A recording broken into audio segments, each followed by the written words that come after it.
Hello everyone. This is part 6 of class 10th NCERT History Chapter 1, The Rise of Nationalism in Europe, Hunger, Hardships and Popular Revolt। तो देखो 1830s का जो ये time था ना, तो ये एक बहुत इकोनॉमिक हार्डशिप मतलब आर्थिक तंगी का टाइम था यूरोप में। तो जो 19th सेंचुरी का पहले वाला हाफ है ना, इसमें यूरोप के कई कंट्रीज में, पूरे यूरोप में ही पॉपुलेशन का बहुत ज्यादा इंक्रीज हुआ। तो कई कंट्रीज में ना जो जॉब्स का डिमांड करने वाले थे, जो जॉब्स को ढूंढ रहे थे ना, वो ज्यादा थे और एम्प्लॉयमेंट कम थी। और जो रूरल एरियाज की पॉपुलेशन थी ना, ये सिटीज में आ गई थी ताकि ये ओवर क्राउडेड स्लम्स में मतलब झुग्गियों में रहने लगे थे। और फिर जो टाउन के अंदर स्मॉल प्रोड्यूसर्स होते थे, इनको ना बहुत ज्यादा कंपटीशन मिलता था। किससे मिलता था? इंग्लैंड वालों से, क्योंकि इंग्लैंड के पास चीप मतलब सस्ते मशीन मेड सामान होते थे। तो इंग्लैंड में क्योंकि इंडस्ट्रियलाइजेशन जो है ना बचे हुए कॉन्टिनेंट से ज्यादा हो चुकी थी, एडवांस थी, तो इसीलिए ये कंपटीशन की मेन वजह थी। और ये टेक्सटाइल प्रोडक्शन के केस में बहुत ज्यादा कॉमन सी बात थी, क्योंकि ना टेक्सटाइल यूजुअली छोटे से घरों में छोटी छोटी वर्कशॉप्स में कर लेते हैं या थोड़ी सी मैकेनाइज्ड होती है। लेकिन इंग्लैंड की तरफ से पूरी की पूरी इंडस्ट्रियलाइजेशन हो चुकी थी उस टाइम पर, मतलब ठीक सी। तो काफी कंपटीशन आ रहा था। तो यूरोप के जो रीजन्स थे ना, जहाँ पर अरिस्टोक्रेसी को अभी भी पावर एंजॉय कर रही थी, यूरोप के कई रीजन्स में ना अरिस्टोक्रेसी अभी भी पावर एंजॉय कर रही थी। तो इन रीजन्स में पीजेंट्स जो थे ना, पीजेंट्स, तो पीजेंट्स का स्ट्रगल ज्यादा था, क्योंकि इनको फ्यूडल ड्यूज या बर्डन्स भी थे, ऑब्लिगेशंस भी थी। मतलब अ, कुछ काम करना पड़ता था अपनी हायर स्टेट्स के लिए या फिर पैसे देने पड़ते थे। तो ये सब फ्यूडल ड्यूज या ऑब्लिगेशंस भी थी। और फूड का जो प्राइस था ना, वो भी बढ़ता जा रहा था। एक बैड हार्वेस्ट हुई थी, तो जिसके कारण टाउन या कंट्री में वाइड स्प्रेड पॉपरिज्म। पॉपरिज्म क्या होता है? एक पॉपर होने की स्थिति, मतलब बहुत ज्यादा गरीब। तो फूड का डिमांड बढ़ गया था, बैड हार्वेस्ट हुई थी, तो इस कारण से वहां पर टाउन्स या कंट्रीज में वाइड स्प्रेड पॉपरिज्म मतलब बहुत ज्यादा गरीबी हो चुकी थी। तो 1848 का ईयर भी एक ऐसा ही साल है। तो इसमें फूड शॉर्टेजेस और अनएम्प्लॉयमेंट बहुत ज्यादा थी, इतनी कि पेरिस की जो लोग थे ना, पेरिस की पॉपुलेशन रोड्स पर आ गई थी। अब बैरिकेड्स लगा दिए गए थे और लुइस फिलिप को इसके कारण भागना पड़ गया था। लुइस फिलिप कौन है, ये हम पिछले वाले पार्ट्स में पढ़ के आए हैं। तो एक ना इसी कारण देखो नेशनल असेंबली जो बनाई गई थी ना, तो उसने एक रिपब्लिक प्रोक्लेम कर दिया, मतलब रिपब्लिक की घोषणा कर दी उस एरिया में। मतलब रिपब्लिक क्या होता है? जहाँ पर इलेक्टेड गवर्नमेंट हो, एक प्राइम मिनिस्टर, इस तरह से। जैसे इंडिया भी एक रिपब्लिक है ना, गणतंत्र की घोषणा कर दी। तो सभी अडल्ट मेल्स जो भी 21 से ज्यादा की एज के होते थे, उनको सफरेज दे दी, वोट का अधिकार दे दिया और राइट टू वर्क दे दिया। और नेशनल वर्कशॉप्स भी अलग अलग जगह पर बनाई गई ताकि एम्प्लॉयमेंट प्रोवाइड की जा सके। तो देखो, अब थोड़ा सा सिलेसिया की कहानी सुनो तुम।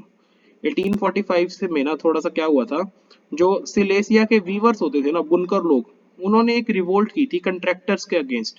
तो कंट्रैक्टर्स उनको रॉ मटेरियल सप्लाई करते थे और वीवर्स उनको मतलब ऑर्डर मिल जाता था तो उनको फिनिश्ड टेक्सटाइल्स दे देते थे। तो ये सब ना, इन लोगों ने पेमेंट, कंट्रैक्टर ने ना वीवर्स की पेमेंट बहुत ज्यादा रिड्यूस कर दी थी। तो इसके कारण रिवोल्ट हुई थी। तो जर्नलिस्ट विलहेम वॉल्फ, ये जो सिलेसियन विलेजेस में इवेंट हुए ना, वो इस तरह से डिस्क्राइब करते हैं। अब सुनो देखो कि ये विलेजेस थे जिनमें लगभग 18,000 लोग रहते थे। तो कॉटन वीविंग इसमें, इन विलेजेस में बहुत ज्यादा वाइड स्प्रेड ऑक्यूपेशन था, बहुत ज्यादा किया जाता था। तो इन वर्कर्स की समस्या जो थी ना, वो बहुत ज्यादा गंभीर थी। अब जो जॉब्स की जरूरत है, लोग बहुत ज्यादा डेस्परेट है। तो इसका एडवांटेज कंट्रैक्टर्स लोग उठा रहे हैं। किस तरह से?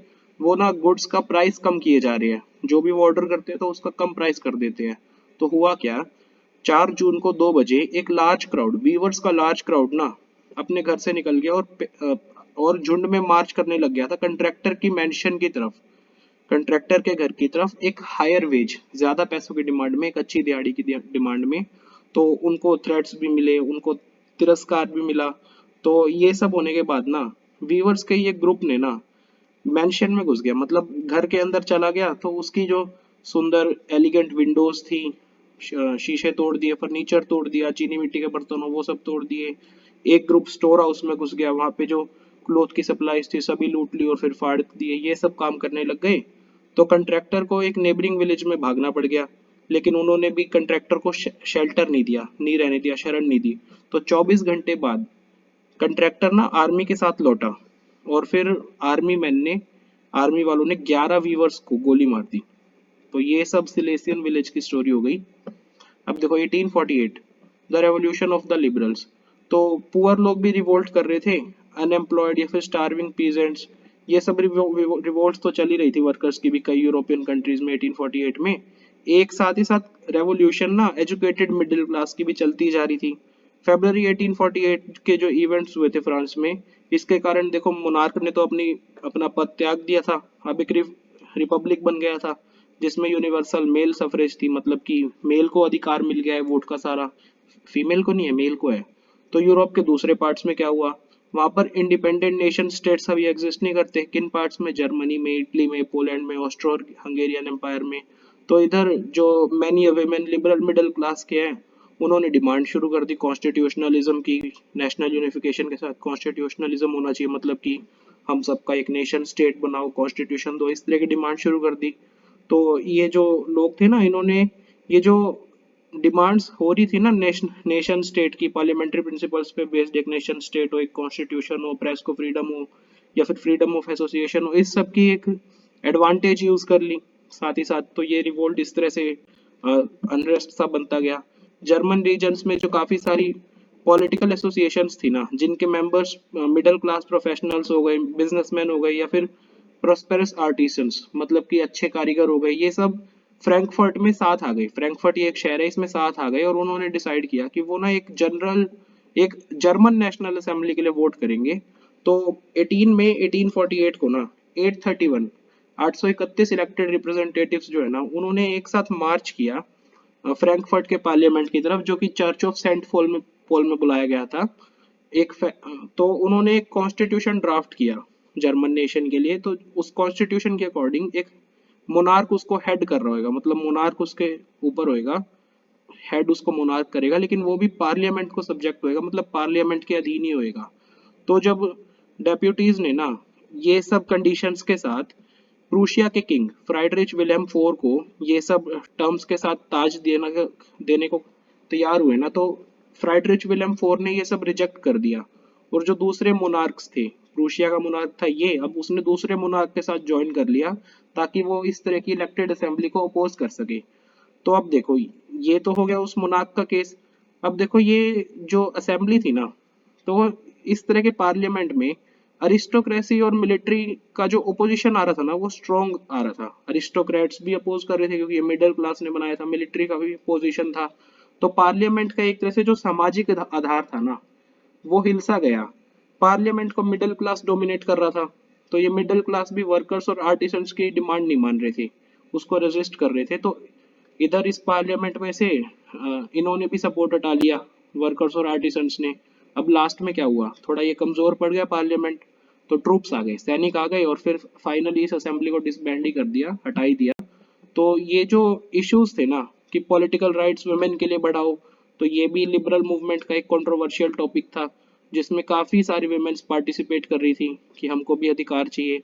तो वुमेन ने भी अपने अपने पॉलिटिकल एसोसिएशंस बना लिए थे, न्यूज़पेपर्स निकाल दिए थे और पॉलिटिकल मीटिंग्स और डेमोन्स्ट्रेशंस में पार्ट लेने लग गई थी।